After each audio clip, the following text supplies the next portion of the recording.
I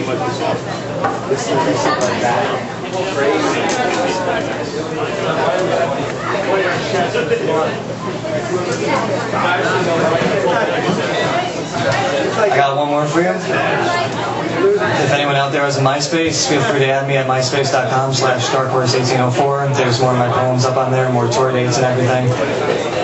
So feel free to add me. This last poem is called Fire on the Moon.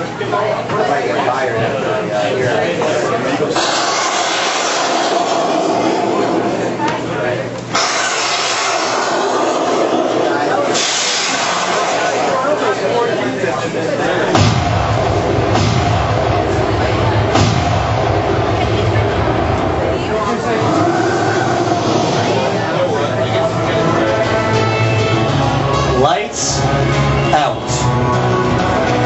Take merely a few microscopic moments to rest your weary, arid eyes for once, and open up your inattentive ears and mechanical mind. Clap on, clap off. For we become too lazy to complete such simple tasks ourselves, like flip a switch, or clean the bloodstains off the knife, or take the blame. Lights out. Electricity bill is probably skyrocketed as tall as a skyscraper prior to tragedy time anyways. Having the tainted television, corrupted computer, malicious microwave, and diabolical dishwasher all on and running simultaneously to the beat of your own mechanized muscles and oil-infested heart. Lights out. What kind of lessons are we teaching our youth? How are our children supposed to develop simple motor skills when face-to-face human interaction and communication has become obsolete? What will our baby's first spoken words be? Slowly, yet so rapidly, mechanical has been replacing muscle, oil has been replacing blood, but a mannequin will not play catch with your son and take him those Little League practice. A robot will never accompany your daughter to a senior prom or be the bearer of her children. Lights out. But don't point the finger so quickly, unless you're currently inhabiting a house of mirrors. For you are the ones who would rather go to the car wash and have Pablo and Jose slave over your sedan for some spare change, than simply turn on the hose and spray your automobile yourselves. Use the self-checkout at the local grocery store rather than interact with a high school dropout pregnant cashier. Rather drive through the drive-thru than order inside. Questions such as, paper or plastic, and would you like fries with that? Will become extinct like the dodo bird in the blink of an eye. Clap on, clap off.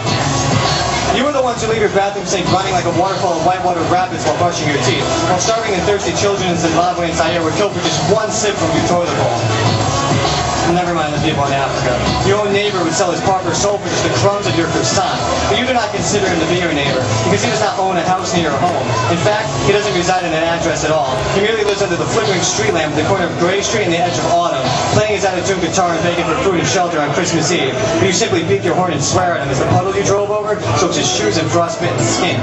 Because he is selfish in your eyes. And why should you help someone that you don't even know? I mean, the money must go towards better, more important things, like the new PlayStation 3 that costs $600 for your 6-year-old son, or that glistening Tiffany's Princess Cut diamond ring that costs $7,000 for your 17-year-old daughter, if she refuses to wear cubic zirconium or anything inferior to what she truly deserves. You can spend your life savings away for things that people don't need, but can't manage to give up a penny for things that people cannot live without. You can splurge each Benjamin in your bank to buy all the toys and treasures in the world, but you can't take your unwanted neighbor to the Golden Arches or order a single item off the dollar menu. You can't even toss your leftovers out the window at him. You fail to bother to even ask him, do you want fries with that? Lights out. We live in a society that would rather watch the movie than read the book, that would rather use an elevator instead of the stairs, that would prefer to be stuck in traffic beeping their horns and take the route less traveled by. We stand under a sky that makes us believe the moon actually possesses its own light, that it never steals the glow from the sun at night. They tell us if they point the guns to our heads, that everything is going to be alright. We worship in a world that would rather swallow a pill than swallow its own saliva, that would rather sell its soul to Satan for eternity than go to church for just 1 hour a week. God's house can't even afford the electricity bill anymore. Lights out. We live in a world of mass production where weapons of mass destruction cause tragedy to our country's continuous construction.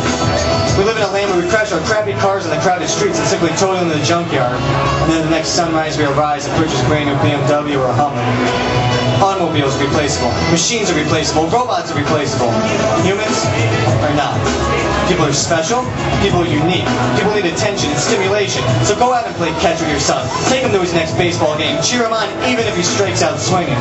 Take pictures of your daughter all dolled up in her prom dress. Hold her hand as she gives birth to your precious grandchildren. Turn off the computer, turn off the TV, shut off the set. Get up off your ass and actually flip the on-off switch with a frightened finger residing on a trembling hand. Get up on your feet and pray with him.